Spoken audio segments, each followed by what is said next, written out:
Salam əziz izləyicilərim, mən uzman fizioterapevt Əziz Dəvrişov.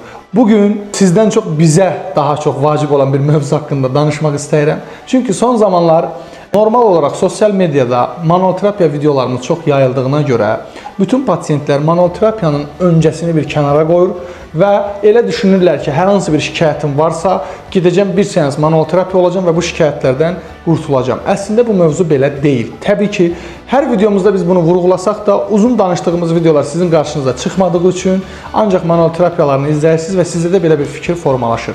Normalda manual terapiya tətbiq etməmişdən əvvəl biz xəstədə hər hansı bir problem varmı, yoxmu, bunu fiziki olaraq dəyərləndiririk. Fizioterapevtik olaraq konsultasiya edirik, qısa əzələlərə baxırıq, digər yanaşı bir problemlər varmı, bunları dəyərləndiririk. Hər hansı bir qrıjası olan xəstədə elə ola bilər ki, çox iləri dərəcələrdə ümumiyyətlə manual terapiyanı biz tətbiq etməyə bilərik. Bu o demək deyil, biz müalicəyə almırıq.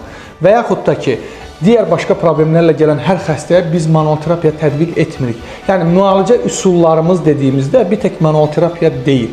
Və hər xəstəliyə görə, təbii ki, burada ortopedin, nevroloqun xüsusi göndərişləri ola bilər. Biz o xəstəyə uyğun nə protokol varsa, onu tətbiq edirik fizioterapevtik olaraq. Ona görə də siz bizə müraciət etdiyiniz zaman sizdə olan problemləri dəyərləndiririk və sizə uyğun, lazım olan protokolları tətbiq edirik. Hər xəstədə gördüyünüz kimi manual terapiyanı tətbiq etmirik.